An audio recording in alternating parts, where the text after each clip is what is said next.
para poder, de alguma maneira, olhar para as coisas como elas estão sendo organizadas e pensar que a gente tem saída, né?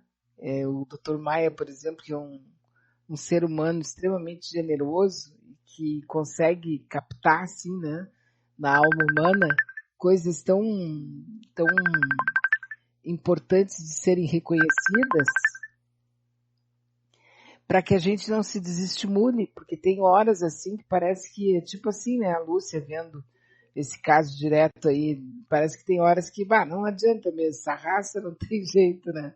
Mas aí tu conversa com alguém que tem esse sentimento mais profundo, assim, de compreensão da espécie humana, e a gente meio que resgata, né? Continua com com aquele impulso de que sim, sim, sim, tá, nós estamos evoluindo. Pode ser que muito devagar, mas a gente está evoluindo. Doutor Herberto Edson Maia, bom dia. Bom dia, Beatriz. Tudo bem? Tudo bem, tudo como Deus quer. Indo, né? Como se diz. Ninguém sabe para onde, mas está indo, né? Está indo. Já estamos no dia 15, hoje é dia de São Longuinho, né? São Longuinho. O dia de São Longuinho. É o dia do santo que procura as coisas que estão meio perdidas, né? Aí a gente fica pensando, tem tanta coisa perdida, né, doutor Maia? Então nós vamos nos alongar até o meio-dia. Nós vamos nos alongar no longuinho aqui. Mas sabe que de tudo que a gente vai falando, até eu conversar com o senhor, eu já estou aqui 1h30 conversando, né? Então a gente começou às 9.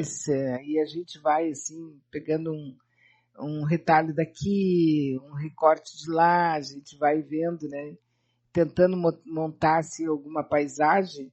E tem dias e tem semanas que é difícil, viu? Porque tu mistura todas as espécies, todos os tipos e fica complicadíssimo. Complicado mesmo. Não é que, como tu dizes, né? A nossa vida é uma complicação constante. A gente basicamente tem uma ilusão, mas poucos de nós estamos preparados para ir desilusão dessa ilusão, que acontece o tempo todo na vida, né? Então, eu idealizo dentro da ilusão uma coisa que deveria ser ou como deveria ser, e realmente não é, então a desilusão é constante. E eu teria que aprender com a experiência que a complexidade da existência é exatamente isso.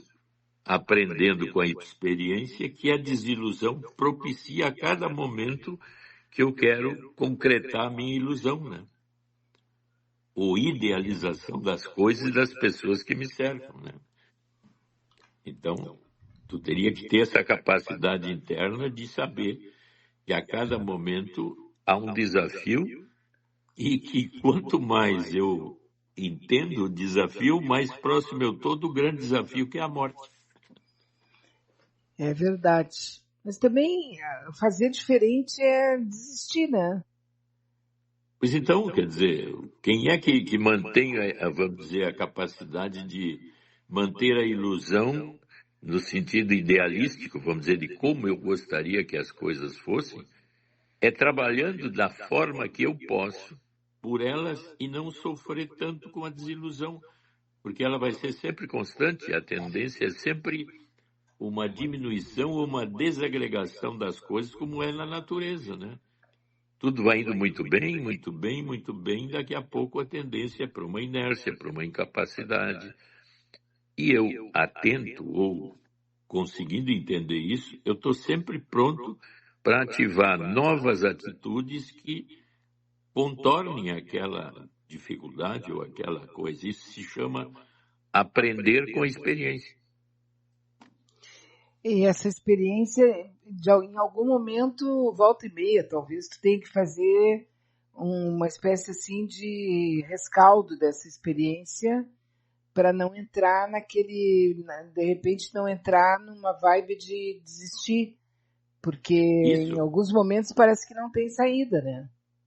Exatamente. Então, nesses momentos é que se aproximam das angústias ligadas a toda a gama de doenças mentais e problemáticas mentais que começam basicamente com a ansiedade, evoluindo para a depressão e para o sem sentido, e aí a pessoa desiste porque ela quer fugir do sem sentido, ou da depressão ou da ansiedade.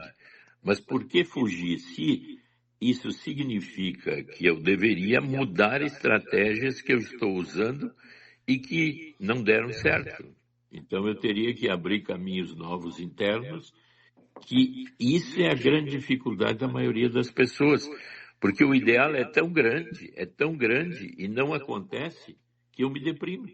E aí eu fico dizendo, não adianta, não vou fazer mais nada e não encaminho para resolver aquele problema que está obstruindo a minha capacidade de agir. O Agora caminho é também, difícil. mas também de repente, como é que eu vou dizer assim, eu, por exemplo, acompanhei, eu acho que nós estamos em março, foi em novembro, eu acompanhei um caso de uma amiga aqui, tá? Que ela tava num perrengue pessoal, assim, tá? De namorado.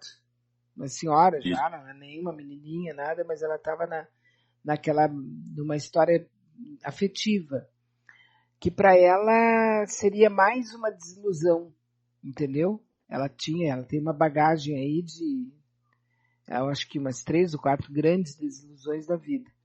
E aí ela estaria dentro desse mesmo, na mesma coisa, né? No mesmo trabalho, na mesma finalização, do mesmo jeito.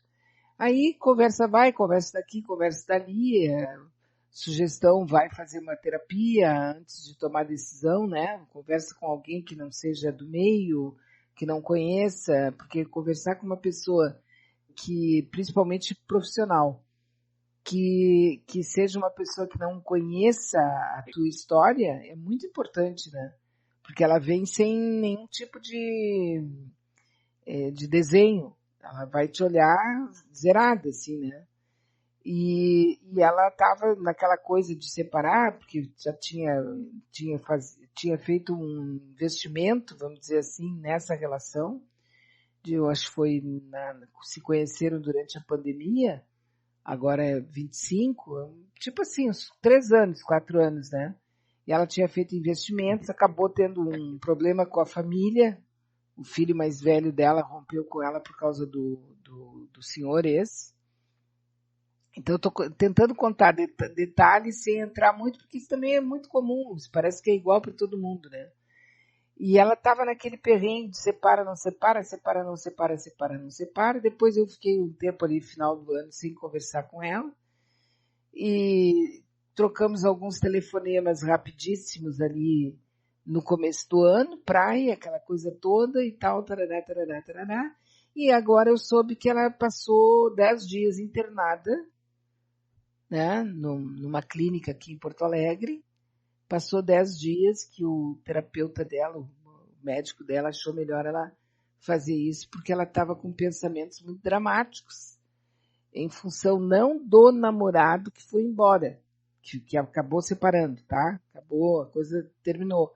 Mas ela esteve com pensamentos dramáticos, tipo suicídio, tal e tal e tal, por se considerar ela pessoalmente um fracasso. E ela botou toda a história, que eu acho que é a história de todo mundo se erra, todo mundo se decepciona, todo mundo se frustra, isso eu acho que é uma coisa meio que é quase feijão com arroz na vida da gente, né? Normal. Mas ela colocou isso tudo como se ela fosse a causa de tudo isso, entendeu?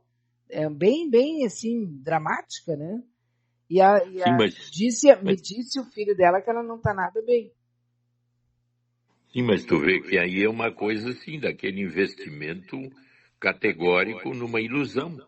Quer dizer, o amor se presta muito para grandes desilusões, porque ele promete muito na fantasia que a pessoa tem e na relação que a pessoa desenvolve com o outro, colocando quase que assim todos os investimentos afetivos naquela relação. Nós podemos comparar que tu acha assim, bom, essa ação aqui é maravilhosa, só vai crescer e eu boto todo o meu recurso econômico naquela ação. E Uhum. daqui a pouco a firma entra em falência. Objetivamente a gente entende isso, mas afetivamente também eu posso fazer investimentos absolutamente categóricos, porque na linha do amor, vamos dizer, a fantasia de ganho é fantástica. Encontrei minha alma gêmea, encontrei aquele amor que eu tanto buscava. Eu estou maravilhada, que é o famoso amor romântico que dura um período curto.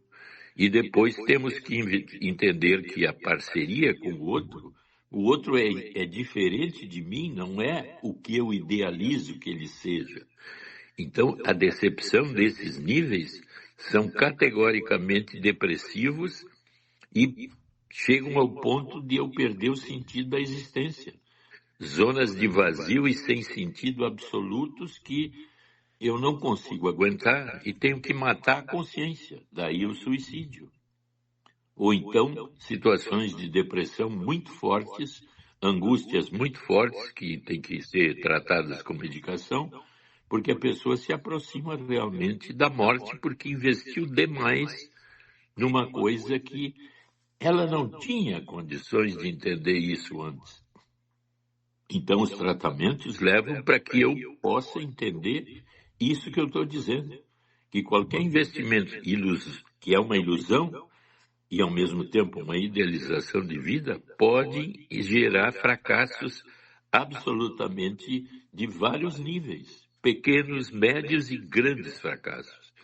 A maioria de nós não está preparado para isso, porque a gente vive sempre iludido de que algo maravilhoso vai acontecer. Isso.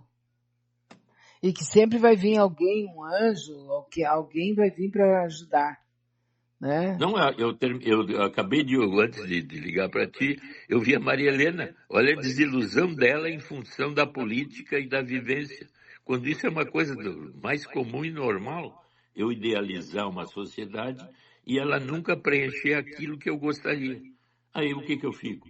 Ansioso, deprimido, triste, com vontade de largar tudo, não fazer mais nada e procurando, mas ela ainda procura jeitos, hipóteses e crenças para que a desilusão não seja tão grande que ela se deprima. Ela vai agir de novo. Então, é um exemplo nítido. E é bom porque senão nós vamos nos tornar uma sociedade extremamente passiva e não pacífica. A gente vai ficar passivo, porque eu acho que não funciona, não dá, não adianta fazer nada, então eu não vou fazer nada, então vai tudo ficar como tá, vai piorar. E então é bom que as pessoas ainda mantenham essa mesma ansiedade de querer mudar, de querer fazer. A questão é trabalhar nessa coisa mais pessoal, assim, quer dizer, não ficar na expectativa de que a pessoa agora vai resolver o problema, vai sair do Bolsa Família, vai começar a trabalhar, vai resolver a vida, o mundo vai ser cor-de-rosa. Essa nossa expectativa, isso que eu crio em mim, na minha cabeça, e daí eu me acho incapaz, de alguma Exato, maneira. porque então, o que pode acontecer? Na medida que eu tenho esses ideais, eu busco o poder. E aí é que entra um outro problema sério. Quando eu entro na zona do poder, eu entro com todos os lados negativos que todos nós temos. Então, quanto mais poder eu tenho, nós entramos na zona onde o poder seduz. O poder nos dá, assim, condições que antes eu não tinha. E aí começam a haver desvios que antes eram ideais maravilhosos, mas o poder me deu tal condição nova que eu começo a me desviar dos objetivos daquilo que era a coisa maravilhosa do passado. Como se, então, cada um de nós fosse sempre anjos. Eu nunca levo em conta o demônio que vai junto com o anjo. E que o poder desperta em mim e que eu sou aquilo que eu era quando não tinha quase nenhum poder. Olha aqui que complicação que vai acontecendo na existência. E aí a gente fica perplexo, mas por que não acontece? Por que não isso? Por que não aquilo? Porque realmente, quanto mais poder eu tenho, dependendo desse demôniozinho que me habita, mas que estava adormecido, agora viu que pode fazer coisas que antes eram impossíveis. E aí começam os grandes problemas esses que a gente está vendo sempre na sociedade e nos ambientes todos. Mas ele está dentro de cada um de nós. O culpado não está lá fora. Como dizia Sartre, a maioria das pessoas diz que o demônio são os outros. Mas e eu? Quer dizer, o demônio eu não existe. Só os outros. Só os outros. Nós temos uma senhora que está contando uma história aqui. Ela diz assim, ó, é bem longo, tá? Mas ela fala que ela tem 2 filhos pré-adolescentes e ela sempre foi considerada muito nervosa. Ela chora por qualquer motivo, a mãe, tá? Então ela teve uma ideia e colocou em prática. Ela leva os 2 para a escola. Um estuda numa escola e o outro estuda noutra. Ela aproveitou que estava só com um, né? Só que ela também não disse menino ou menina, tá? São 2 pré-adolescentes. Ela aproveitou que estava apenas com um no carro, chorou, fez uma cena, ela mesma que está dizendo, fez uma cena e pediu encarecidamente para ele que ele começasse a relevar o que a irmã dele dizia, então é uma irmã.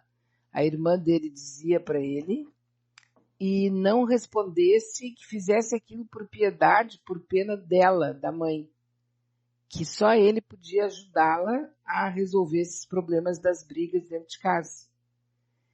E ele ficou muito nervoso, quis consolá-la e etc. E no final ele me prometeu, chorando, que faria isso, para não me ver do jeito que ele me viu. Muito bem, ele começou a fazer isso. Saí com a outra criança, fomos até o supermercado, fiz a mesma cena, fiz o mesmo pedido. Pararam de brigar os 2, totalmente pararam de brigar. E eu agora perdi a minha paz, porque eu tenho medo que eles descubram. Meu Deus do céu. Eu tenho medo que eles descubram o meu 171 que eu fiz com os 2. Mas eles tinham métodos para não brigarem mais. Pararam de brigar. E eu vejo que tem horas que eles se olham com ódio mortal, mas eles se seguram por minha causa, pelo dramalhão que eu fiz. E quando eles souberem que eu menti, eu estou muito nervosa. É muita vontade de ser culpada, né? Ela quer culpa, ela está procurando uma culpa em algum lugar. Eu acho que tu colocou bem, ela agora está sendo culpada quando a estratégia que ela usou... Funcionou. E sempre são assim, estratégias são formas. Aí é que entra um negócio interessante, né? Tu vê uma estratégia, geralmente, por isso que se chama assim, um pequeno mal pode ser um grande bem. E um grande bem pode ser um grande mal, ou um pequeno mal. Então, essa filosofia do mal e o bem se encaixarem e estarem juntos, é realmente o que acontece. Então, no amor, eu tenho o amor positivo e o amor negativo. No ódio, eu tenho o ódio negativo e o ódio positivo. E o conhecimento seria aquela capacidade também de ter um conhecimento positivo e um negativo. O que ela conseguiu nessa estratégia?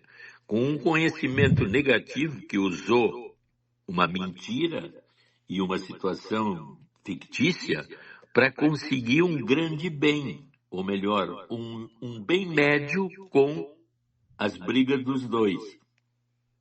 Então ela tem que entender que a nossa vida o tempo todo eu estou lidando com zonas de culpa e zonas não culposas. E se eu consigo entender isso, eu entendo que estratégias bem feitas geralmente misturam o bem e o mal de uma forma sofisticada e nova. Então, eu tenho que ser capaz de usar as coisas que são negativas como estratégia de fingimento dela para um bem maior. Então, esse mal menor gerou um bem maior que é o não brigar. E isso que deve ter dentro dela uma sensação assim, eu tenho capacidades de manipular situações que são mais sofisticadas de forma mais ou menos suspeita, mas que são pequenos males que geram positividades maiores na linha do bem. Por isso que o anjinho está na esquerda, ou melhor, na direita, e o demoninho na esquerda. Se eu consigo manipular essas duas posições internas minhas, eu estou sempre fazendo pactos entre o anjo e o demônio. Mas a maioria das pessoas pensa assim, não, mas eu só posso... Não, eu tenho que fazer só o bem, eu tenho que ser maravilhoso, tem que ser qualquer coisinha que eu faça que seja diferente daquele ideal maravilhoso, é culposo. Olha aí. E eu e tu estamos perdoando ela. Ela conseguiu um bem maior. Nossa, Um pequeno mal. Assim, a primeira coisa que eu vejo, assim, os filhos gostam muito dela. Então, Isso é gritante, assim, né? Os dois gostam muito dela, porque os dois estão segurando a peteca com o objetivo de não vê-la chorando de novo, né? Quer dizer, o amor deles por elas é muito grande, genuíno. Bacana isso aí, né? 100%. Só que agora ela tá com essa culpa. Mas ela não mentiu, na verdade, né? Isso fazia mal para ela mesmo. mas é lógico, nós estamos perdoando ela da culpa que ela está Tá botando na cabeça. buscando para se Uhum. punir. Por quê? Porque Isso. ela tem idealizações que as coisas são sempre ultra certas. Quando eu sou muito ultra certo, eu já estou começando a fracassar. Exatamente. Tem que se soltar um pouco, se cobrar menos, né? Quer dizer, Eu achei, o exemplo é interessantíssimo porque é um pequeno mal que deveria ser uhum. entendido como o efeito benéfico que gerou. E não culposo, porque tinha que ser ideal. Não, eles nunca poderiam brigar, eles teriam que se armar. A vida Isso. é assim, harmônica, amorosa. Tudo deve. Ah, se não é assim, eu quero ir embora. Ah, eu não brinco mais. Isso. Não. E É, quem, a maioria não consegue lidar que o bem e o mal estão de mão dada. O entendimento mais sofisticado é quando eu uso as várias posições internas negativas e positivas, gerando uma zona criativa mais positiva do que negativa. Aquele filme divertidamente mostra todos os afetos que nos habitam e a aliança entre os afetos, tanto os amorosos como os odiosos, ansiosos, agressivos e egoístas, podem gerar situações altamente positivas, desde que eu entenda essa dinâmica sofisticada. tem que se cobrar menos, mulher. Exatamente. Se cobra Ela foi menos. perfeita. É. Ela foi Ela perfeita. ela foi extremamente genial, bah. E e de fato todo esse dramalhão que ela fez a cena ali, que se a Globo tivesse visto ia te contratar, né? Mas assim, esse dramalhão todo que tu fez, ele é real. É que tu botou um pingo mais em cada coisa justamente porque tu queria chamar a atenção deles, né? Mas na verdade tu te sente mal quando vê teus dois filhos brigando. Óbvio, Exato. né? A gente se sente mal, até quando vê dois cachorrinhos brigando, a gente se sente mal, imagina dois filhos, né? E tu vê, essas são as estratégias psicoterápicas, né? Em que eu começo a levantar. É mais ou menos aquela coisa socrática, né? Que a resposta nunca mate a pergunta. Que quanto mais eu respondo, mais perguntas devem haver. Então a sabedoria, para ser criativa, tem que abrir campos de todos os lados, mas com o intuito sempre de prejudicar ao mínimo o outro, mas sendo capaz de usar estratégias que às vezes são ocultas como essa, mas não se culpar por isso, já que o bem foi muito maior do que o que estava acontecendo. Muito bem. Vai ser feliz, começa a dar risada agora, para de chorar. Tá? O problema é esse.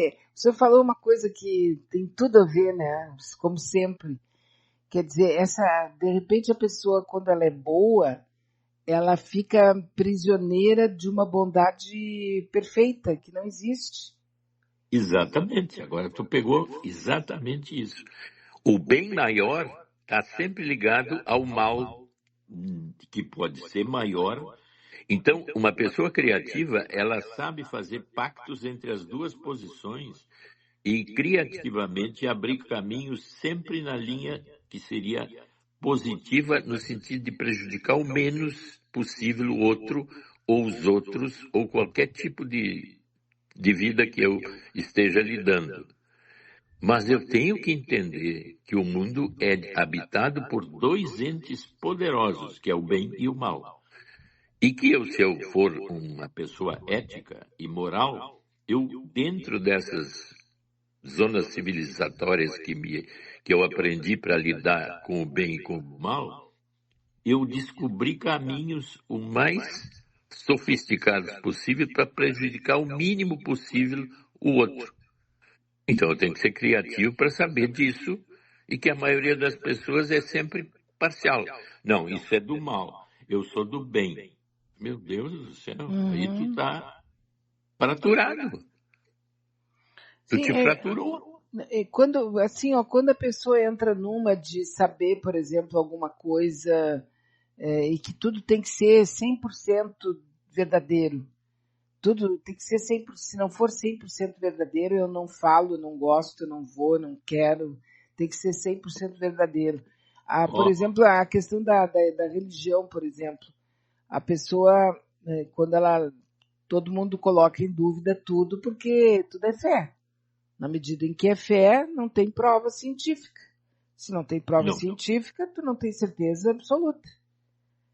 Então, tem gente que tem fé demais, outros têm fé de menos, agora é brincadeira minha, mas a questão é que sempre que nós estamos pendurados nessas duas possibilidades, né?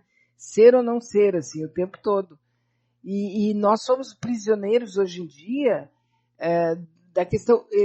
Eu estou me atrapalhando aqui para falar, porque eu tenho tanta coisa na cabeça quando fala disso, que eu me perdi. Vamos fazer uma batida? Só está faltando a banana.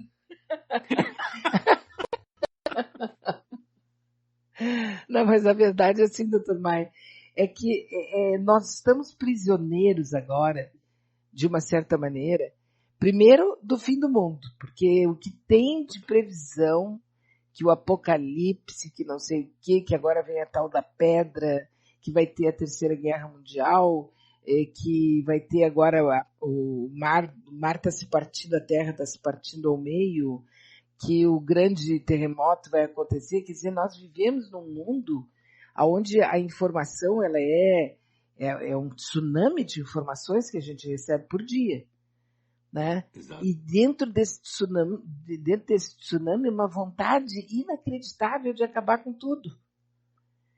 Ela vem com uma força incrível, é incrível, e a gente está no meio de tudo isso, e aí de repente tu pega uma pessoa que diz, não vou fazer grandes investimentos mais, nem nos meus filhos, nem qualquer coisa da vida, porque tu vê, as escrituras estão se confirmando, e eu perguntei, né, mas vem cá, quando é que tu virou religioso? Tu nunca foi religioso, agora... Não, mas eu tenho ouvido ultimamente, tenho lido, agora tenho até uma Bíblia lá em casa, estou lendo e realmente as coisas estão chegando, acho que não demora muito, e nós vamos estar numa nova era, num novo mundo, e a nossa civilização com certeza não vai passar. E eu até agora estou chocada, porque era uma pessoa até 2023, 2024, aí, início de 2000, uma pessoa que aceitava as coisas como assim, desse jeito, pode ser, vai acontecer e tal, mas agora está prisioneiro da ideia do fim do mundo.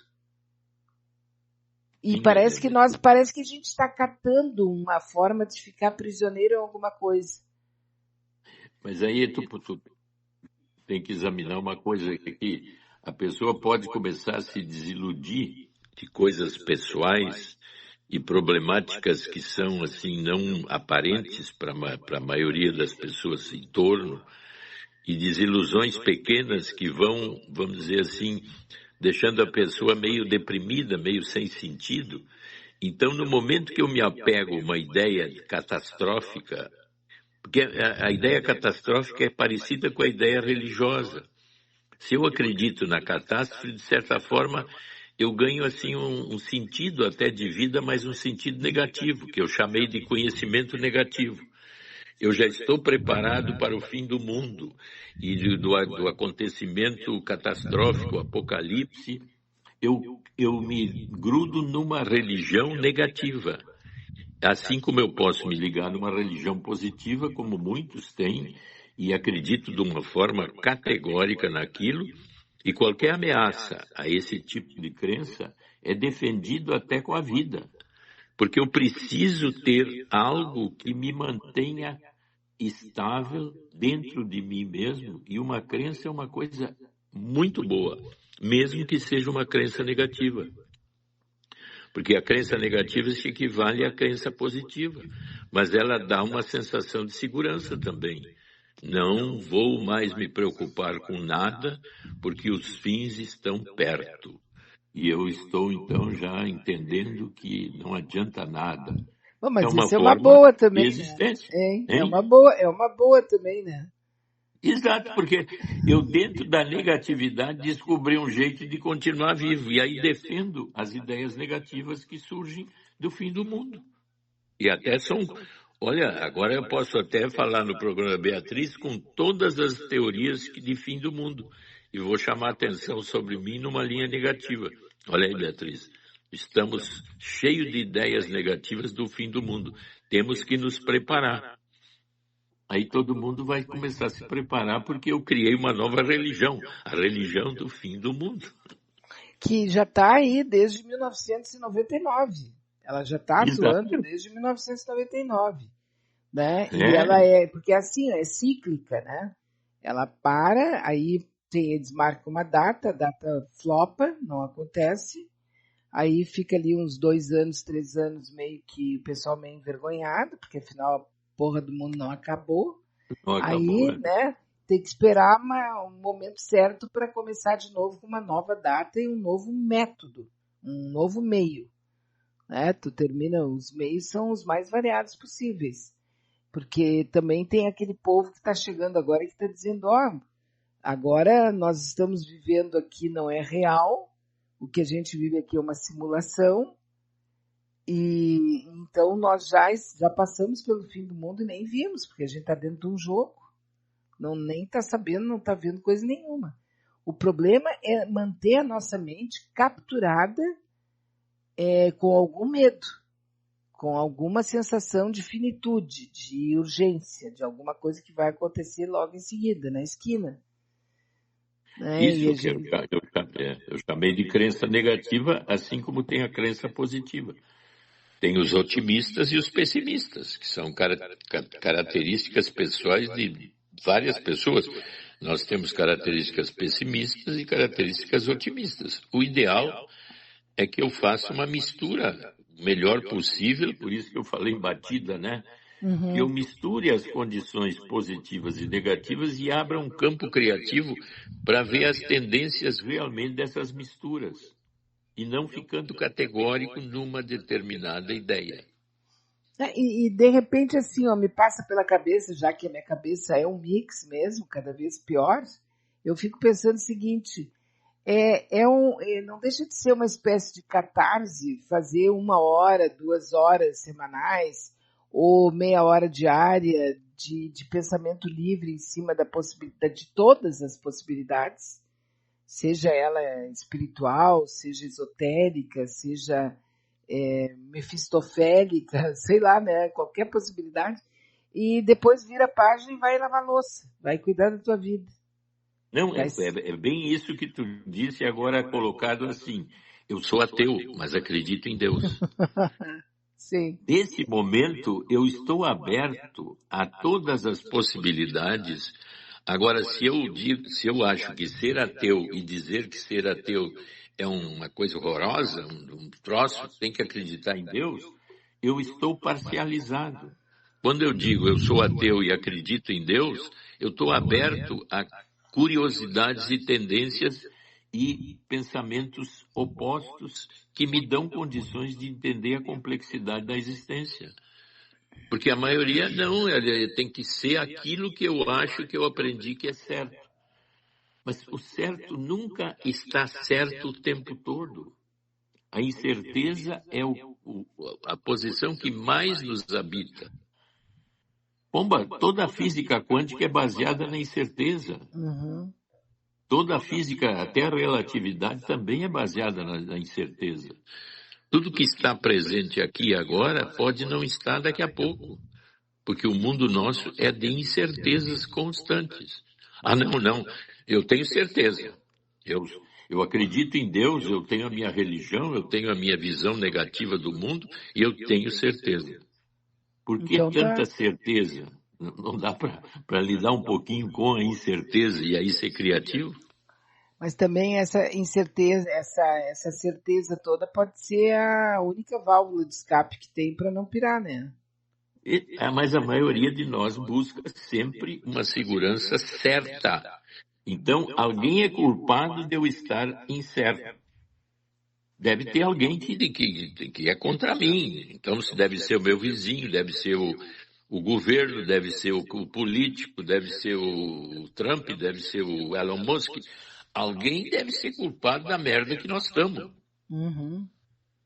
Mas eu não estou aí lidando com a complexidade do mundo que é cheio de incertezas, diferenças e níveis absolutamente instáveis. Aí eu não estou aberto a manipular as incertezas que me habitam o tempo todo. Aí daqui a pouco eu vou ficar inquieto, vazio, sem sentido. E como tu disse há pouco dessa pessoa que diz, não, agora eu tenho certeza que o fim do mundo está perto. Sim, eu acho que ele interessante, eu acho que ele conseguiu uma baliza, né? Que estava sem Foi. nenhuma e conseguiu pelo menos tem uma coisa para se segurar. O fim está Isso, perto. e aí tu tem que dizer para ele, agora tu está tranquilo, que ótimo. Vamos ficar tranquilo com o fim do mundo, é só esperar. Não, eu me lembro que na época, eu acho que já comentei com o senhor isso, lá em 90 e qualquer coisa, a gente estava naquela expectativa de fim do mundo, 2000, ano 2000, não passará 1000 sobre 1000, texto bíblico, né? Então era 2000 e ia acabar tudo. Então tinha toda, enfim, era uma parte muito rica, eu aprendi muito naquela época. E o pessoal dizia como é que vai acontecer. Então haviam várias cenas. E uma das cenas era a explosão de um vulcão chamado Cumbre Vieja, que realmente existe, o vulcão. Realmente ele pode explodir a qualquer momento. Ele fica localizado no meio do oceano, né, numa ilha, e ele pode explodir. Dizem que a explosão, quando vier, vai ser alguma coisa assim catastrófica, né? Aí falam que haveria assim uma das partes, um dos lados do vulcão seria derrubado dentro do mar e que isso faria levantar uma, uma, uma onda de tsunami de 300 metros de altura, 1000 quilômetros por hora. Isso. E eu naquela época eu estava mesmo dentro de grupos assim bem interessantes, aprendi bastante. Quando eu vi essa previsão, eu comecei a rir de uma maneira histérica quase, né? Porque imagina uma vaga d'água, uma onda de 300 metros de altura a 1000 quilômetros por hora, não tem o que fazer. Não adianta tu ficar imaginando nada e daí a partir dali eu comecei a dizer que eu ia comprar uma prancha de surf e ia manter aquela prancha de surf comigo, porque a única coisa a fazer numa situação dessa é eu pensar numa prancha de surf, né? Sair surfando. E aquilo ali, esse pensamento meio debochado, mal educado e até meio grosseiro que eu tive na época e que eu falei para muita gente, que não fui bem recebida por causa da brincadeira, aquilo me ajudou a passar por aquele período todo, porque eu quebrei aquele monopólio da dor, sabe? Na medida em que eu transformei numa piada de galpão, assim, uma coisa meio mal educada, eu perdi aquele medo que eu estava se agigantando dentro de mim, porque as coisas estavam chegando perto, né? Sim, Estava chegando em 1999, então a coisa estava... E aquilo me fez dar uma guinada, assim, na maneira como eu olhava tudo que acontecia. E aí, quando não aconteceu nada, eu não senti nada também. Porque eu tinha quebrado aquele monopólio da dor, do medo, né? Exatamente com aquela brincadeira imbecil, porque se tu pensar bem, foi uma brincadeira totalmente imbecil, todo mundo falando com medo em cima de uma situação que na real pode acontecer, e aí chega uma pessoa mal educada e corta assim desse jeito, mas foi muito bom para mim e para outras pessoas ali, porque a gente meio que quebrou, sabe? Aí chegou no ano 2000, o bug do milênio que estava sendo projetado, muita gente viveu aquilo na mesma época junto comigo. O bug do milênio, que nós íamos perder tudo, bancos, ia ser uma coisa horrível, não aconteceu. Os computadores funcionaram normalmente no dia seguinte, né? Não aconteceu a vinda de Jesus, não aconteceu nada, rigorosamente nada. exato. Mas tu vê, tem coisas assim que a gente sabe que geologicamente já houve mais ou menos 4 ou 5 grandes extinções, né, no planeta. Até eu estava vendo um filme desses que mostra aquelas ruínas ali no Peru, que são Tiquihuaco, uma coisa assim. Era uma estrutura de pedras feita de uma forma que hoje eles não têm explicação de como é que movimentaram rochas de 200 a 300 E o corte, né? quilos Corte e cortes perfeito. e coisas, e ele estava ali, mas ele está destruído. E aí o pesquisador pergunta para um geólogo que conhece a fundo, se assim, foi uma explosão, alguma coisa, tipo assim, alguém matou explosivo alienígena, coisa parecida. Ele diz, não. A condição da desestruturação daquela estrutura gigantesca, que parecia até uma base de lançamento e de pouso de naves, que ela está de um jeito que foi um tsunami gigantesco que deve ter havido e que tem que ver com as histórias do dilúvio em torno de 15 mil anos atrás. Que Essa é a passou ali. colocação dele. Então, quer dizer que nós temos, se teve 6 extinções, ou melhor, nós somos a 6ª extinção pela nossa capacidade de destruir o planeta, essas extinções existem, mas são assim em tempos, vamos dizer, grandiosos entre uma e outra, que eu estar o tempo todo dizendo que ela vem amanhã ou depois, é risível, até, como tu disse, eu me libertei daquele horror. Então, cada um de nós tem que entender que tudo é muito relativo. E eu não tenho que fazer crença negativa de que o mundo vai terminar amanhã, porque um astrônomo ou um astrólogo, principalmente os astrólogos, né? Tu não sentiu nenhuma influência no eclipse da Lua agora, assim, na atual? Pois é, o pessoal está cobrando, né? Todo mundo está cobrando. Tem muita gente cobrando aí. Eu estava dormindo há 1 hora quando a Lua ficou... 13h41, às 13h41 ela ficou total. É. É. Mas tem gente que ficava assim, esperando que algo, ou maravilhoso espiritualmente, fosse acontecer dentro. Mas também não é porque essa nossa vida aqui, ela, apesar de todo o avanço tecnológico, de todas as possibilidades, nós temos dentro de nós uma espécie de vírus que não se satisfaz nunca. A gente nunca pode estar na melhor condição econômica, emocional, sexual, territorial, profissional, tu pode estar pode estar muito bem, mas tem dentro de ti um bichinho que está querendo alguma coisa que tu não tem. É uma insaciabilidade que a gente tem que não dá para explicar muito bem de onde é que vem, Pelo menos eu não tenho ideia de onde é que está, mas eu sei que ela está aqui comigo, né? Que Não ela é. está aqui me motivando, me cutucando, que eu quero alguma coisa que eu não tenho.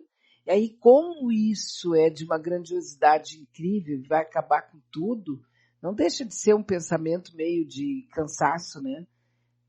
A gente vai passar milênios sempre nessa expectativa, então tomara que venha uma pedra aí, tomara que venha um tsunami, tomara que dê um terremoto, acaba tudo de uma vez.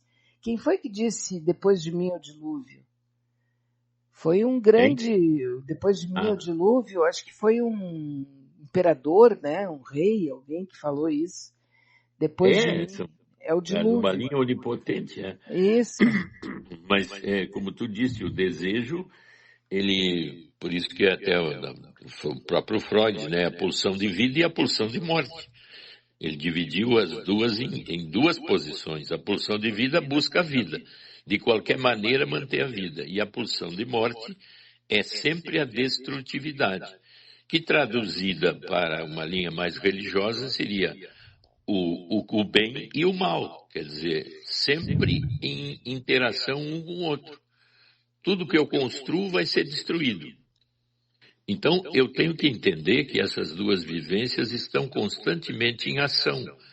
E a minha curiosidade deveria me levar a um campo onde eu então aprendo com a experiência, porque tudo que eu experienciar é incerto e pode não dar certo logo ali. Uhum. Mas que eu estou sempre entendendo que quando... Por que que tem composteira, né? Porque eu boto tudo que é lixo que não presta naquele lugar e depois o que eu faço? Boto nas plantas e adubo. Quer dizer que então o lixo, que é esse, a visão negativa de mim mesmo, pode ser o adubo de novas ideias para mim criativas.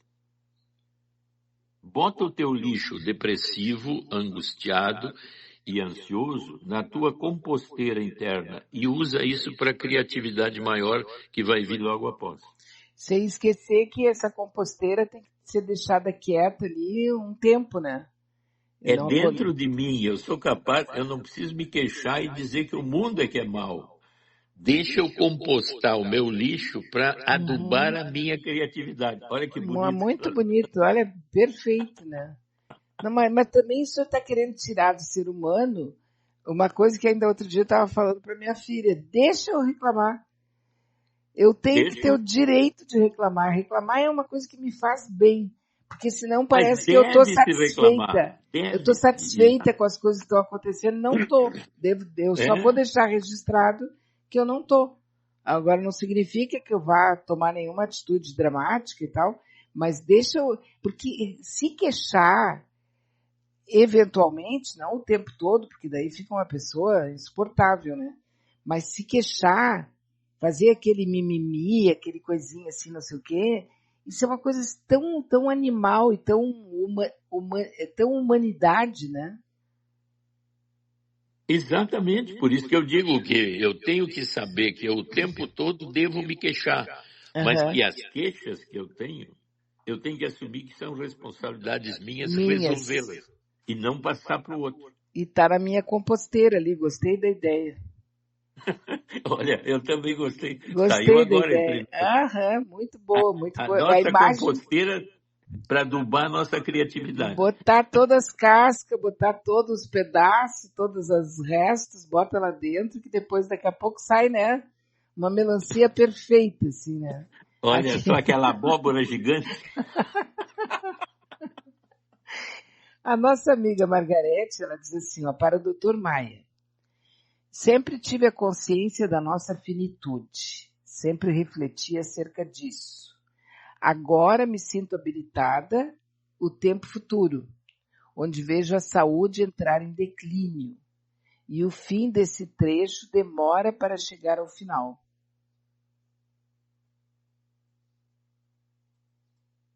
Agora me sinto habilitado, tempo futuro, onde vejo a saúde entrar em declínio e o fim desse trecho demora, mas demora para chegar ao final. Tipo assim, já está pronta para morrer, isso? Parece que ela está entrando naquela zona de vida em que O desafio agora é o sentido da vida no sentido de doenças que vão aparecendo com a idade. Como é que eu lido com isso? Como é que a minha criatividade nesse momento pode abrir campos para eu entender uma época de vida onde a doença ou a problemática da existência ligada ao corpo começa a tomar um sentido maior? Então, de novo, se surgem aí dificuldades e ansiedades e sem sentidos que eu teria que aprender a lidar, né? Esse é um caminho difícil, por isso que eu E digo... até esse tempo também, que parece que vai demorar, mas quando tu vê, passou 2 anos, 3 anos, 4 anos, 5... Mas é que tá passando muito rápido também, né? Eu agora, o dia 21, agora vai fazer 4 anos que eu quase morri ali na Covid. E que eu teria tido uma morte 2, 3 vezes eu morri. Então, é complicado como passa o tempo, né? Rapidinho, 5 anos, na verdade, né? Se eu me lembro, tu trouxe uma ideia muito boa de pós-mortem, né? Foi. Lugar muito gostoso e interessante, né? Era bom de ficar, né? Bom de ficar, Exatamente, quer dizer... Mas aí, pelo que eu entendi até hoje, eu estava cheia de boleto, tive que voltar. Então, tu vê que se eu tenho uma ideia criativa de que se eu, nesse momento de sacrifícios de doença física, eu tenho que entender que isso faz parte de um contexto existencial onde a minha vida está chegando ao fim, se eu tenho uma vivência como essa, eu posso me fixar nela enfrentando melhor essa passagem das doenças físicas, né? Então, cada um de nós tem que descobrir um caminho que é mutante o tempo todo, mas que nos dá um sentido de vida cada vez mais criativo no sentido pessoal meu. Agora, como conseguir isso é um problema altamente pessoal mesmo, né? Uhum.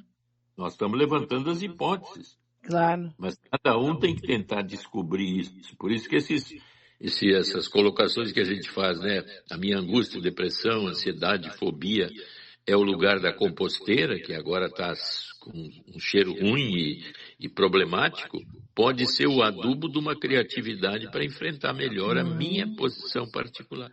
E numa hora que tu nem espera que tu está fazendo e vai ter que ser preciso em algum momento, né? Isso porque tu vê que nesse lugar agora que a gente colocou como sendo, vamos dizer, a linha da negatividade, da zona negativa, que é a metáfora é a composteira, é o lugar onde surgiriam então a criatividade, a intuição, a imaginação e a inspiração, que é o que leva as pessoas a serem alguma coisa boa na vida. Escritores, poetas, músicos e tudo mais. São vivências que surgem dentro de mim que me tornam criativo. Esse seria o caminho ideal, que cada um tem que descobrir por si, ou com a ajuda de alguém que tem mais capacidade, provavelmente, né? Muito bem, olha, é isso. Agora me passou pela cabeça que, tipo assim, a pessoa já está bem legal, já está, né, organizada e tal, e está esperando, o tempo está demorando, não sei o que, poderia começar a escrever registros, né, a respeito dessa espera. Eu até agora, tu falou, eu tenho uma ideia assim que ainda não implementei, mas que está ficando mais densa. Eu via na Sociedade Brasileira de Psiquiatria, abriu um campo lá de psiquiatria e espiritualidade. Uhum. Aí eu me lembrei assim que eu sempre gostei muito da Teresa d'Ávila, que é a grande santa da Igreja Católica, né? Que ela tem um livrinho que é As 7 Moradas de Deus Interno. Aí eu, esses dias pensando, eu digo assim, mas se eu trouxer as 7 moradas de Teresa d'Ávila, que são basicamente zonas místicas e fantasiosas dela em relação aos delírios de Teresa, para a visão psicológica de crescimento na direção de um centro maior interno, que é um plano existencial meu, que um dos teóricos mais conhecidos, Winnicott, chama de verdadeiro self, que é o centro profundo que está lá no âmago, que a Teresa deve ter chamado de zonas de Deus interno. Então, esse centro profundo nunca se comunica, mas está pronto a se comunicar. Então, a ideia que eu levantei é assim, como trazer os níveis de Teresa d'Ávila místicos para a psicologia profunda. É interessante, Nossa, né? muito, muito, muito, muito mesmo. Até porque agora tem uma outra parte aqui daquela história da mãe que encenou aquele drama para os filhos e tal, separadamente, né? E que agora ela está meio cheia de culpa e tem medo que eles identifiquem o drama que ela fez. Mas agora tem uma história que uma pessoa está me contando aqui, que é o seguinte, ela já é uma pessoa chegada aí nos 80, tá? E ela lembra que a mãe dela, né, a mãe dela, isso lá na década de 40, sei lá, 30, por aí, 50, a mãe dela elas eram em 6 filhos. A mãe dela vivia aquele drama de, imagina, ter 6 filhos dentro de casa, ter 2 já é um horror, imagina 6. Né? Eu não consigo imaginar. 2 crianças já é um porre, imagina 6. Né? Mas então ela apelava para determinadas cenas. Ela era depressiva, com toda razão, né? Com 6 filhos, ela era depressiva. Então ela pintava sombra nos olhos para fazer aquelas olheiras profundas e ficava na cama dizendo que ela estava doente por causa deles, entendeu? E ela ficava, e os filhos ficavam desesperados porque a mãe estava doente. E ela chegou a simular as tentativas de suicídio para fazer os filhos ficarem todos tensos dentro de casa, sem briga, sem nada, porque a mamãe estava doente. E isso acabou causando alguns problemas, porque isso está na memória dos filhos pela vida inteira. Né? Quer dizer, o grau também daquilo que é feito vai afetar de uma maneira ou outra aquelas crianças que estão recebendo isso. Se a mãe, por exemplo, passa a ideia de que ela está, vocês são a culpa, vocês são os culpados da minha doença, vocês me fazem adoecer e eu vivo uma vida tão infeliz que eu quero ir embora e tal. Isso também pode, tudo depende, é a gradação, né, doutor Maia? A gradação de tudo que parece que é a grande sacada, né? Porque a gente sabe que uma das coisas que mais acontece nas relações individuais e principalmente em casamentos familiares são as posições chamadas sádicos e masoquistas. E são vários estratos e níveis dessa ação.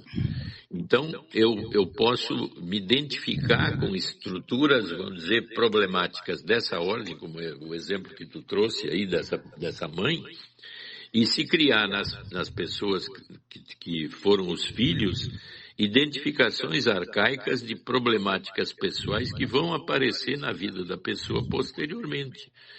Mas como a gente está vendo, são vários níveis de sadismo e masoquismo. Masoquismo é aquela coisa de sofrer para conseguir alguma coisa.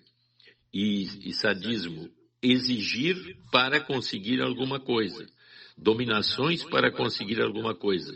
Sofrer para conseguir coisas. Então, nessa linha mais masoquista de sofrimento, eu sofro ou finjo sofrer para conseguir poder, para manipular o outro. Sim. Então, a culpa está sempre imbricada nesses níveis, dependendo da minha formação ético-moral e por aí afora, né? Então, tu vê que são coisas bem sofisticadas e que a maioria de nós faz sem perceber muito isso em relação ao outro. É a manipulação, né? É a manipulação que, se for muito pesada, gera dificuldades de alto nível. Ou situações muito pesadas, como essa que aconteceu agora, né? Do pai pegar os filhos gêmeos e se atirar contra um caminhão, né? Eu nem cheguei a comentar essa história porque eu fiquei tão chocada. Essa é chocante, porque ele não eu perdi o meu prumo aquele dia, sabe? Pois é, tu vê. O ódio e o sem sentido do jeito que eu gostaria de viver com aquela pessoa e provavelmente dominando ela de um jeito que ela não aceitou, ele conseguiu uma vingança absoluta com suicídio e tirando delas os filhos, né? Então, o sadismo pode chegar a um ponto tão negativo que eu até uso a morte para prejudicar o outro. Então, Agora, é muito ódio, né, doutor Maia? Porque o pessoal normalmente diz assim, ó, não, mas ele amava muito a mulher. Não, ele odiava a mulher. Porque ele não, aí quer... a gente chama isso de amódio, que é a Amódio. mistura. Por isso que eu digo como é importante essa mistura do amor com o ódio, que na estrutura sadomasoquista aparece bem, porque eu te amo, mas te amo dominada por mim. Porque Eu, ele deu uma pena para ela, uma penalidade para ela, como uma prisão perpétua, né? exatamente. Ele Eu tirou me os dois vingo com a filhos. minha morte. Isso aí. Ele foi de uma crueldade, a vingança dele contra ela foi a maior de todas as vinganças possível, né? E tu vê, essa é a gradação onde aconteceu o máximo. Então, agora vamos por escalas de diminuição de agressividade. Quantas relações são de estrutura sadomasoquista de vários níveis de agressão e sofrimento? Esse é o grande problema das relações. Eu vivi, nós tivemos um caso de um camarada que ele trabalhava na mesma empresa e ele volta e meia ele tinha que sair correndo porque a mulher dele teria tentado suicídio. Isso foi umas 3 vezes, mais ou menos, assim. E aí um colega nosso foi para o interior para visitar parentes e tal, e ela tinha ido para a casa dos pais para o interior. E ele acabou vendo a esposa essa do nosso amigo lá no interior, visitando os parentes, porque ela estava muito estressada, ela tinha feito uma bobagem aqui, e aí eles acharam um jeito de levá-la para lá, para ela descansar e se acalmar. E o marido ligava todos os dias, uma coisa assim bem, uma relação bem masoquista, assim como o senhor está falando, uma coisa bem dolorosa, né? E ele viu ela lá no interior. E ele não tinha muito conhecimento das coisas, era tudo coisa assim se conheciam de festa de empresa. Tinham se visto na festinha de final de ano da empresa, então ele conhecia ela. E ele viu ela lá, feliz da vida, inclusive meio que namorando alguém lá, não sei o quê, e ele voltou, e do nada, assim, meio que chegou e disse, ô fulano de tal, sabe, eu vi a tua ex. E eles não tinham se separado. Ele falou, eu vi a tua ex. E ele ficou quieto, não disse nada. Ah, é? Já tá até de namorado novo, pode ficar tranquilo, não sei o quê, não sei o quê. E ela já tinha voltado para casa depois daquele período em que ela foi para lá para se reconstruir, aquela coisa, né? Então, assim, a história virou quase uma história hilária, porque não aconteceu nada de dramático, que poderia ter acontecido, porque ela foi vista em 3 situações diferenciadas e ele, o marido, o companheiro, ficou sabendo por uma pessoa que realmente não teve intenção nenhuma de fazer fofoca, não estava ali contando nada para destruir ninguém ou para tirar sarro de ninguém, apenas registrou que ele tinha visto no interior. Não sei se ficou claro aqui que eu contei. Sim, sim. Ficou claro, né?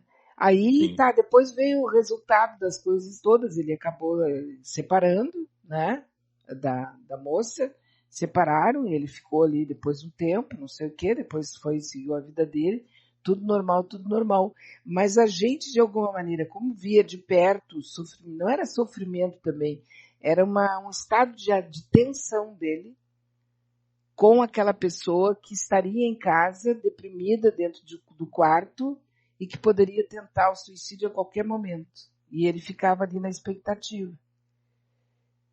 E de vez em quando acontecia um fato, ele saía correndo e tal, até que no final das contas, uma terceira pessoa que não tinha nada a ver com nada, acabou chegando bem faceiro e contando que tinha visto a ex dele, que não era ex, lá no interior, já com um outro namorado e etc e tal. E toda aquela história que já estava ali, levando 2, 3 anos, alguma coisa assim, ela foi rompida dessa maneira, assim, totalmente espontânea, quase, né? E aí a gente vê, né? Cada família, cada casa, 4 paredes, o silêncio, as pessoas envolvidas ali dentro e tal, é tudo uma narrativa, é tudo toda ali a personalidade de um, a personalidade do outro, o caráter de um, o caráter do outro, e a gente fica romantizando isso, né? É uma verdadeira trama de novela, né? Como a gente seguidamente. E tu fica romantizando e tem uma pessoa ali que às vezes está num tremendo sofrimento, né? E está vivendo zonas muito tristes internamente, né? E tu vê na linha onipotente, que a gente chama narcisismo negativo, é o empoderamento desse cara ao pegar os 2 filhos gêmeos, que a gente vê fotografias foi dos horrível. guris, Meu Deus. Vivendo muito bem com o pai, mas levando-os para a morte numa onipotência narcísica negativa para se vingar da mulher. Para atingir a mulher. Que geralmente acontece isso no final de casamento. Eu não vou dizer que é o homem que faz e a mulher é boazinha, porque também tem casos, né, em que as mulheres usam os filhos para maltratar o ex, né, para se vingar do ex, e o ex usa os filhos para se vingar da ex-mulher. Quer dizer, é um desespero isso, é uma falta de respeito com os filhos inacreditável, né? Usam os filhos como de uma maneira assim, de uma crueldade, de uma falta de caráter. Eu fico impressionada de ver. Esse rapaz chegou ao máximo, né? Ele jogou o carro na frente do caminhão, se matou e matou os 2 filhos. É isso que a gente chama de onipotência narcísica, né? Eu sou onipotente quando eu tenho o poder, eu sou um ditador do país, eu resolvo tudo, eu sou um onipotente, narcisicamente falando, positivo. E a onipotência negativa leva à morte. Então, naquele momento, eu me empodero de vingança, e aí aquela frase que sempre se diz, quer te vingar de alguém, abre um buraco para ti e outro para a pessoa que tu vai te vingar. 2 sepulturas para a vingança, porque a vingança sempre é desse tipo violento contra mim e contra o outro. Pois é, então a gente não pode nem, eu pelo menos me recuso a falar muito, porque eu não sei o que eu faria se eu estivesse na mesma situação dele e eu não conheço a história dele, então, né, a gente não sabe toda a dor, todo o sofrimento, não sabe nada. Então fica difícil de falar qualquer coisa, mas pegando assim a vingança como uma coisa aleatória, tá? Sem pensar em nada específico, pessoa, situação, fato. Essa necessidade de se vingar, ela pode ser detectada numa criança, numa pessoa, por exemplo, uma criança que maltrata um animalzinho, que faz e fica olhando para ver o que está acontecendo. Isso pode ser uma característica visível numa pessoa? Não, é que sempre que eu tenho mais sadismo, e vamos dizer assim, porque essa é a linha sádica, né? Onde eu degusto o sofrimento do outro e me faz bem, quer dizer, narcisicamente eu me sinto bem de infligir dor e tenho prazer em infligir a dor ao outro, quer dizer, eu escravizo o outro na linha da minha dominação. Isso dá um prazer enorme, sádico, e caracteriza as chamadas linhas psicopáticas, né? Que eu uso o outro da forma que eu puder para me engrandecer ou ter algum proveito. Essas identificações são muito comuns, muito cedo na vida, baseada nas linhas de como foi meu pai, como foi minha mãe, como foi a relação do meu pai com a minha mãe, do meu avô com a minha avó, da avó com a minha mãe e por aí afora. Porque nós somos formados identificatoriamente com a densidade que os outros nos educaram, tanto para o bem como para o mal. Então, essas identificações mais pesadas, agressivas e de uso abusivo da força ou da dominação para tirar a vida de animais, que é o mais comum, né? E até nas zonas vamos dizer, de crime, as leis são muito categóricas, né? As vinganças são extremamente objetivas. Eu mando matar, eu mando torturar, e não tem lei intermediária. Ou tu segue esse caminho, eu sou mais forte, tu me obedece, ou então tu morre ou é excluído. Então, essas identificações sempre vêm da infância com a relação que eu tive com meus pais, meus avós. Então, é algo que aqui agora, conforme acontece, eu teria que tratar ou resolver. Mas como isso dá muito poder, por isso que eu chamei de narcisismo positivo, negativo, tem o positivo que é eu me sinto bem, tenho uma profissão maravilhosa, chamo atenção, tenho trabalhos e coisas assim. E a negativa é eu sou dono disso, eu tenho uma fazenda onde eu tenho pessoas escravizadas trabalhando para mim, mas dentro de uma relativa consistência social, né? Mas sou sádico e gosto de ser assim. Então vem do passado. Vem da mãe, do pai, dos avós. E toda a formação que eu tive familiar. Né? Mas deve ter algum componente também, tipo genético, alguma coisa assim. Claro, que pergunta besta que eu fiz, óbvio, né? Se veio da mãe, do pai. Não, Socorro. tu vê que a gente sempre chama, vamos dizer assim, a nossa base, eu nasci assim com uma tábua rasa, né? Eu não tenho nada. Tudo que eu vou ser depende da maneira que eu sou criado e da maneira que a estrutura de criação minha me identifica com ela e comigo mesmo. Então eu sou civilizado. Aí eu me lembrei daquela até tem no Google, né? Já falamos aqui, que em 1920 na Índia descobriram duas meninas uma de 2 anos e outra de 6, que foram criadas por uma loba. Elas viviam numa caverna onde viviam a alcateia de lobos. E elas foram resgatadas, uma morreu logo depois e a outra não conseguiu ser civilizada. Ela era um lobo. Uhum. Quer dizer, então ali dá para ver bem que conforme a estrutura que me cerca até a minha formação de personalidade, que se culmina ali pelos 5, 6 anos, eu sou aquilo que civilizatoriamente foi meu pai, minha mãe e a estrutura da família para trás. Porque é uma folha em branco, né, doutor Maia, uma criança. Aí muitas Somos vezes uma folha em branco. uma folha Não em branco. temos instinto. Não tem, o instinto é de vida só. Uhum. Eu olhando a teta da mãe, eu quero mamar. Eu tô Isso. com fome. É o que está imprimido, assim, já aconteceu mais de uma vez, assim, de chegar na casa de uma criança, onde tem uma criança, e eu me lembro que eu estava na casa de uma pessoa da família, e tinha uma criança, e aqui era um sobrinho, não era sobrinho direto, ele era, tipo assim, 3º grau, sabe? Né? E o menininho tinha o hábito de chegar e chutar as canelas de todo mundo. E a mãe, ai, pois é, ele é assim, não sei o quê, tá, né? E aí eu cheguei, nunca fui uma pessoa bem educada, e me avisaram, diz, olha, não fica perto do fulaninho ali, porque ele machuca, ele chuta a canela de todo mundo. E eu sabia, tudo bem. Bom, resumindo, num determinado momento, quando eu vi, a pestinha estava perto de mim, e alguma coisa, uma interação que eu tentei fazer com ele, alguma coisa assim, ele pegou e me deu um chute na canela. E eu dei um chute na canela dele também. Exatamente. Automaticamente, ele bateu na minha canela e eu dei um chute na canela dele, ele saiu chorando. Ai, ela me machucou, não sei o que, não sei o que. A mãe dele veio falar e eu só fiz assim com o dedo, fiz assim, não fala nada comigo. Vai educar o teu filho. Fiz assim, né? Vai educar o teu filho. Mas o que eu quero contar mesmo não foi nem essa minha falta de educação.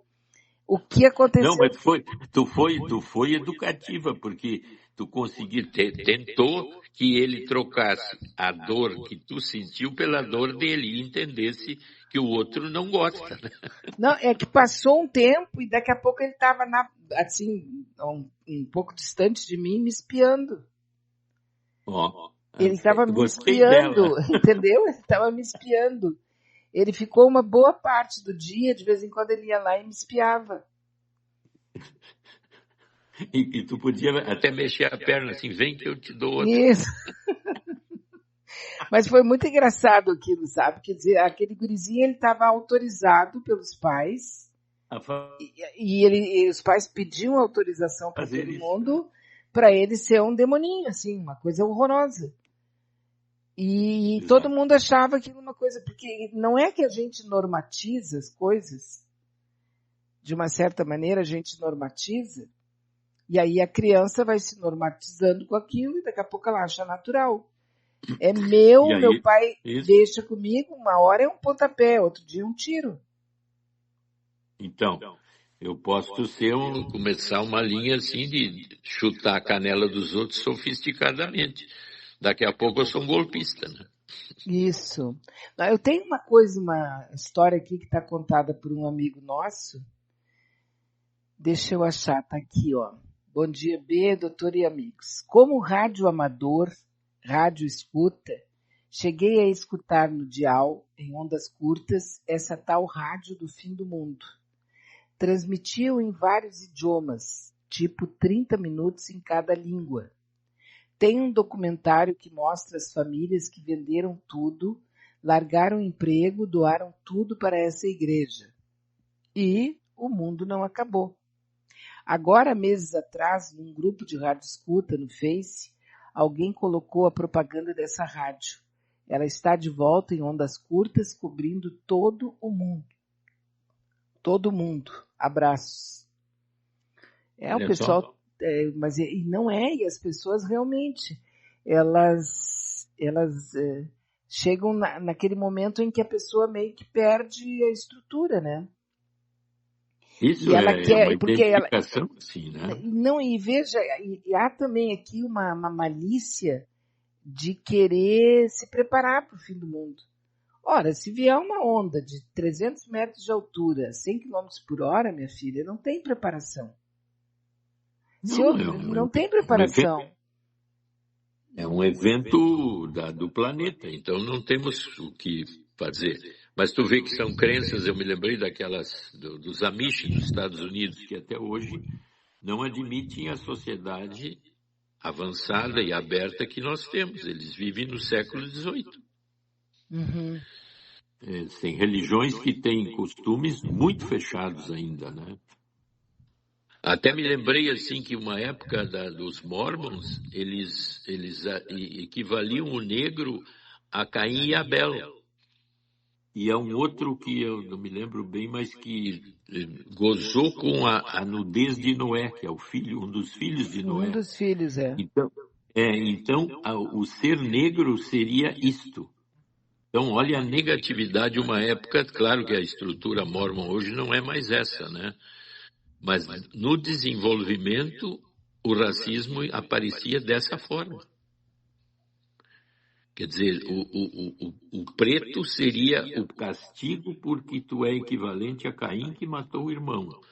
E é equivalente ao filho de Noé que, viu o vamos dizer pai assim, nu. viu de uma forma jocosa o pai nu. Rio do pai bêbado. Ah.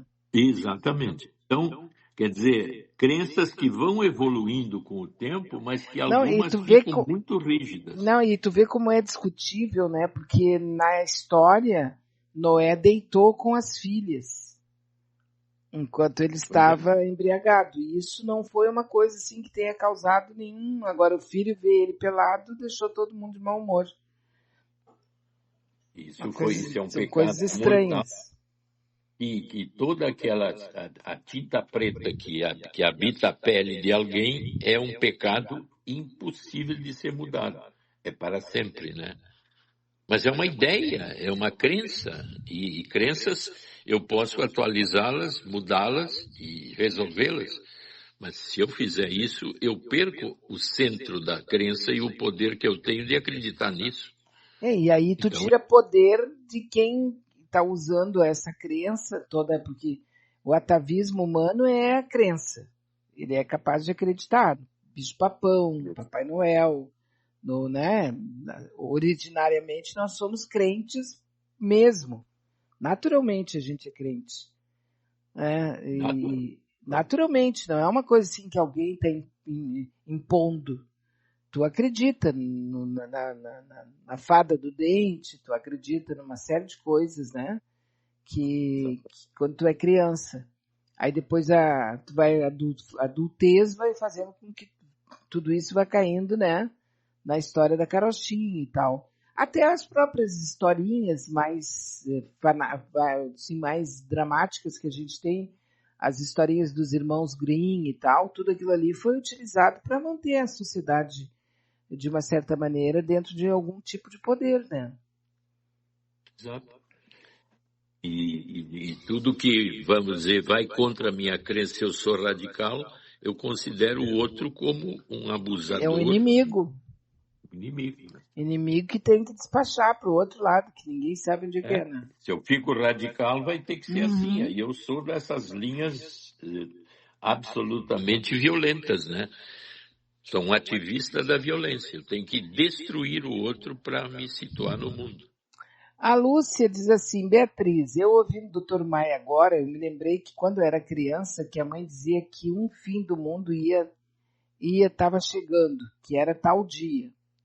Aqui não era para mim ir para a rua fazer arte, porque os primeiros que iam seriam capturados, seja os que estavam na rua pelo fogo, né? Não sei por quê. Quer dizer, ela dizia que ia acabar o mundo e que os primeiros que saíssem para a rua seriam capturados. E eu, Beatriz, corria por todo o pátio, subia nos pés das árvores, e aí eu aproveitava já que era o fim do mundo, está chegando, eu posso roubar as bergamotas da Dona Otília. E eu aproveitava antes do fim do mundo chegar. E até hoje eu aproveito mesmo que eu esteja de baixo astral, ouvindo o Dr. Maia, não tem como eu ficar mal. Um abraço, então, meus amores. Então ela pode continuar roubando bergamota. Bergamota é verdade, né? Olha que uma bergamota roubada é bom, né? Ainda mais dentro da árvore direto, coisa boa. Não, então tu vê que ela colocou uma coisa positiva, né? Sempre que eu ficar angustiada, eu ponho a minha angústia na composteira e fico criativo. É verdade, ela tem. E essa da composteira, o senhor tinha que escrever isso, doutor Maia, sabe? Tinha que escrever isso para a gente poder ler e reler e pensar e tal, sabe? Sobre essas analogias, assim, que são tão fáceis para a gente. Fácil é difícil, né? Fácil é difícil, mas é que, como tu já sabe como é que faz uma composteira, a ideia é muito interessante, quer dizer, tu pegar todas as merdas que acontecem contigo, todos os restos, os fracassos, que foi quebrado e tal, e colocar ali para fazer, né, para daquilo ali fazer uma coisa que em algum momento tu vai precisar de adubo, né? E aí tu já tem aquilo pronto ali, muito bom. Agora eu me lembrei de uma notícia que é interessante, que nos Estados Unidos já tem gente dizendo assim, não me enterrem, me usem para estimular as plantas. Sim, que são aqueles que fazem, eu acho que são, como é aquelas pessoas que não comem mais carne, como é o nome desse pessoal que não come, os veganos, eles estão pensando também, eles fazem transforma a tua, assim, ó, tu pode pegar tuas cinzas, tu faz as cinzas, né? Vai ser cremado. Isso. Aí tu recebe as tuas cinzas, tu pode botar as tuas cinzas numa árvore, quer dizer, numa plantação e tal, porque provavelmente é uma coisa boa, né? Ou então tu pode levar para não sei quem lá e faz um brilhante. Isso. Meu cadáver vai ser adubo. Ou vai se transformar numa pedra de diamante, num brilhante. Também sobre a ação de uma pressão incrível, eu transformo meu osso em brilhante. Quer dizer, não, daí seria um diamante de caveira. Exatamente. Não, é interessante agora, por último, falar sobre essa questão da caveira, né? Eu recebi um recado aqui e o camarada botou um monte de caveirinha, né? E eu não critiquei, nem elogiei, eu só achei uma coisa criativa, assim, né? Aí passou um tempo, ele voltou aqui e me perguntou se eu tinha gostado das caveirinhas. Eu não sabia também, sabe? Tem horas que a gente não sabe nem o que dizer, né? Tem gente que bota florzinha, outros põem não sei o que, sabe? É tudo muito... Pra mim tá tudo bem. E eu disse, olha, achei interessante. Ah, mas não pode só achar interessante, tem que achar alguma coisa. Eu digo, bom, mas me desculpa, eu só achei interessante. Só isso. Não é nem criativo, porque tá aí disponível, né? Aí, tu quer saber o que significa a caveira? E eu também, eu não queria saber, mas eu fiquei, né, uma questão de educação, Claro, assim. me diz. Eu digo, que interessante, me diz para que é a caveira, né? A caveira é cultuada por uma série de bruxos, e aí ele me colocou outras coisas ali, pessoas de É a morte. esoterismo, porque é a única significação quando tudo se iguala. Porque quando tu vê uma caveira, tu não sabe se é de homem ou se é de mulher, tu não sabe se é de branco, de rico, de pobre, de gordo, de inglês, de muçulmano, de batista, sabe, tu não sabe nada, é uma caveira. Não, ele quis dizer que quando eu me igualo a todos é com a morte. Por isso a caveira. Sim, isso, e daí significa que na caveira, na morte, de repente, morreu um muçulmano, morreu um judeu, morreu não sei o quê. Mas se tu só pega a caveira, tu não tem como definir, olhando para a caveira, o que a pessoa era. O que aquilo ali era. A morte iguala a todo mundo, né? Exatamente, a morte iguala a todo mundo. Que loucura isso, né? Beleza, então caveira para todos. Caveira, caveira na veia. Valeu, doutor Maia, obrigada. Tá bom. Boa semana. Obrigado. Então, né, tive aqui uma conversa aleatória com o nosso psiquiatra, que ajuda a gente. Essa coisa da composteira aqui, eu vou ficar pensando um pouco, né? É bem uma saída mesmo. Nossa, muito boa. Então, chegamos ao final aqui do nosso encontro. Desculpem alguma coisa. Espero que vocês tenham um final de semana muito, muito, muito bom. E que tudo dê certo para vocês e para mim também, né? Porque se tudo der certo, eu volto na segunda-feira, a partir das 9 horas da manhã por aqui, para a gente retomar a nossa conversa pela rede mundial, né? Pela internet, na nossa rádio Manaua, a voz da resistência. Um bom final de semana e até!